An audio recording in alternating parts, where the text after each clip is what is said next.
ASP Russell joins me for the very important Police and News segment this and every Thursday. Let me thank, as always, Officer Russell for taking the time, making the effort to be here with me to get into major discussions. And today, strangely enough, Officer Russell, we are dealing with parenting tips. I mean, I never thought we'll have to get tips from the TTPS, but clearly that's where we reach. Good morning to you, and let's get into our discussion very soon. Welcome. On behalf of the Commissioner of Police, Deputy Commissioners, First and Second Division Officers, pleasant good morning, Trinidad and Tobago. You know, there's this ongoing, I guess, part of the culture, part of our local fabric when children, when you're small and you misbehave, your parents or grandparents will say, I'll call the police for you to straighten you out. And there are many parents who would have actually taken their youngsters to the officers for the officers to give them a little talk, right? To just give them a little pep talk and straighten them up. But it seems like that was kind of like just like one-off back in the day. It seems like that more or less is the new normal, and people are indeed calling for the officers like yourself to get a little more involved. How you feel? How do I feel about that? You know, we are happy that the public could lean on the police officers, the members of the Trinidad Tobago Police Service. We will continue to be there to support the members of the public in any way that we can, may it be more or less co-parenting or otherwise. You know, we also provide counseling for when these children need that type of counseling. The Community Counseling Outreach Program, which is based at the Maracas St. Joseph Police Station. You know, the youth club there. We have certain things that we want to do, certain things that we are doing, certain programs that we are offering with respect to that. However, what I want to say is parenting starts in the home. You know, train a child in its ways and the child will not depart. Persons have to realize we have to stop, we have to nip the bad behaviors in the early, because an uncontrollable 2-year-old child becomes an uncontrollable 6-year-old child, becomes an uncontrollable 12-year-old child. So imagine you as a parent have an 8-year-old child that you cannot speak to, that you cannot control. Where would that child have developed that behavior? The question speaks to the parenting, the guardian. You know, we must be role models to our children. We must set expectations as to the behavior that we want. You know, a lot of parents, you know, long time our parents would say, do as I say, but not what I do. Gone are those days. We need to model that behavior. And it goes about with everything in society. We need to watch how we communicate, because we need to be able to communicate with our children without humiliating them, may it be in public or otherwise. Communicate with children, teach them the good and teach them the difference between the good and the bad, and how their behavior will make other persons feel. Because I would imagine when officers need to get involved, that's when it's kind of gone. I mean, obviously, we're looking at this development out of Corial Secondary School. And yes, okay, officer hold on to the child and they found marijuana in the child's pocket. But what was really alarming to me with this story was the form of the child, Form 1, and the age, 13. You know, you're thinking that might be the action of a Form 4 or Form 5, a bigger student. This youth man now enter how long school start? What 3 weeks now? 3-4 weeks? About 3 weeks. 3 weeks. I think we're in the 4th week. We're still in September. So yeah, we are not in the 4th week as yet. We're in the 3rd week. Yeah, and definitely. I'm saying, my gosh, like how the kind of belly for a Form 1 student to go into school. I mean, I don't know if he went in under selling the said marijuana, or if he was going to use it in the back. I don't know. We don't know. But at Form 1, I'm trying to think, that wasn't even on my mind, ASP Russell. I wouldn't put my mom through that. That wasn't even, at Form 1 I looking to run and play. Definitely. And again, it leads straight back to the parenting. You know, a lot of parents, and I keep telling people, you make them, you clothe them, you feed them, you provide a roof for them, you buy books, etc.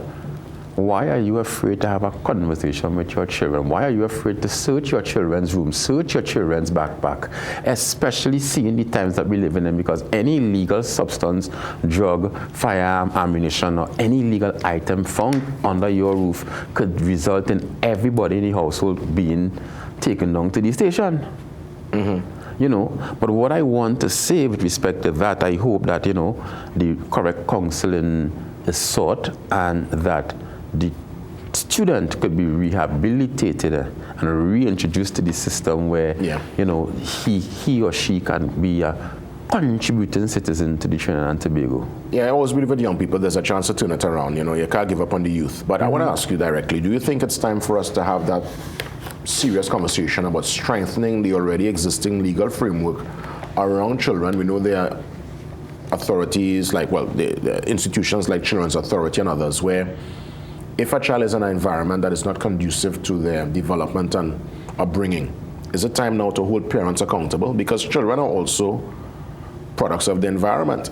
Sometimes a parent can be trying their best, you know, but also the environment plays a particular part. And then there are parents who throw their hands up.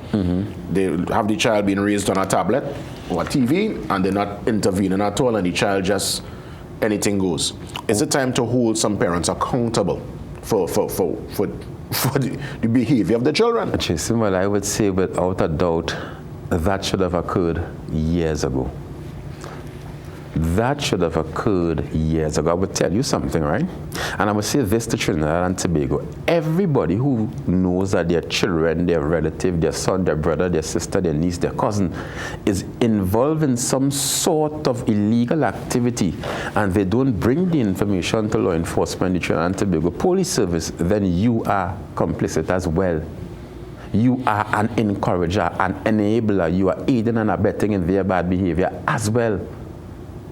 Because when people steal and people sell illegal drugs, they buy items for the girlfriend, for mommy, for the auntie, for the brother, for the sister. So you are also contributing. And we need to really stand up against these things because you don't want somebody else's son to rob you. So why encourage your son to rob somebody else? Let me ask on a personal note. During your extensive career, and it's still an ongoing career, and I know you're very much active and on the ground as an officer, you ever held on to, let's say, a young person who ran afoul of the law? We're talking here a teenager, really young, they made an error. What's the conversation like when you have them in the holding cell or you get a little one-on-one with them before they go through the legal process? Do you see remorse? Do you see, what's been the common thread? Is it bad company? Is it bad parenting? Is it just wrong place, wrong time? What's been your experience? Well, number one, we wouldn't put them in a holding cell because they are children. Oh yes, so they'll have to go in a special place in St. Joseph. Either in St. Joseph or we probably have them sit in a chair in the station where we have sight of them. Okay, so once you are sitting age, you can't put them in the No, we would cell. Not put you in the cell. We would not put you in the cell. But when you have them in that one-on-one, they're on the chair, sit down, wherever, they calm down now and they're able to talk. What seems to be... It depends on the situation. It depends on the students. You would more find it with females. However, the males would pose a level of difficulty. Some of them may, some of them may not. Some of them do have the proper guidance, but just would have been misled in school, you know, because parents have to understand the child that they see before them at home hardly ever is the same child at school. So it's important for parents to go into these schools, ask the teachers, ask the principals, participate in the Parents Teachers Association meeting. Seek your child's interests. Be a part of your child's life. Fathers, we know the situation doesn't always work out, but you need to be there for your children as well. Too many single homes, too many, and relationships come, they start, they end. But it doesn't take away from your responsibility as a father to take care of your children. Yeah, very, very important. Because the reason I'm asking that is that I wonder if there would have been sometimes a common thread. Yes, sometimes somebody would be a bit stiff in the moment, but then after they soften up and recognize what was done, I wonder if there's a sense of remorse, a sense of turning it around, anything that... Yes, at times people have experienced a lot of that. Sometimes we enroll them in the Hearts and Mind program. with ITF, the youth club, Mr. Shabidi would have been responsible for lecturing and you know, bringing a lot of children back. You know, so the police youth clubs are indeed active. The community counseling program, that is active. You know, so there is hope. There is hope. We can't give up on the youngsters. Well, I am saying that once years life, there is hope, and we should not give up not only on the youngsters, because whether we like it or not, they are the future of our nation. Yeah. They are the leaders of tomorrow. They are the doctors, the lawyers, the prime ministers, the presidents of tomorrow. So I would hope that Trinidad and Tobago would come together and not throw their hands in the air.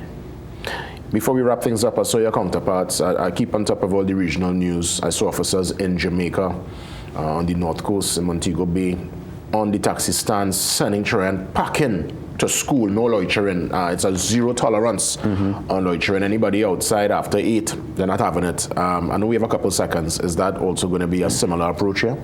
Well, I would have seen those things taking place a long time, and even recently, the Barataria station, is either Barataria or Sanwa, they usually have a vehicle right by the bus shed in the vicinity of the police credit union. Yes. To really manage that. You know, as more resources come, as we get more manpower, we'll continue to police those situations actively to ensure that, you know, we bring these things to an end. I mean, we cannot bodily pick them up and put them in a vehicle, but we could encourage, you know, them to get home. Well, yes, B. Russell, I want to thank you. Another impactful police and news segment. We look forward to more next week. Until then, be safe. Okay, thank you very much. Have a wonderful weekend, Trinidad and Tobago. Please be safe on the nation's roadway. Up next, your 7 a.m. news update.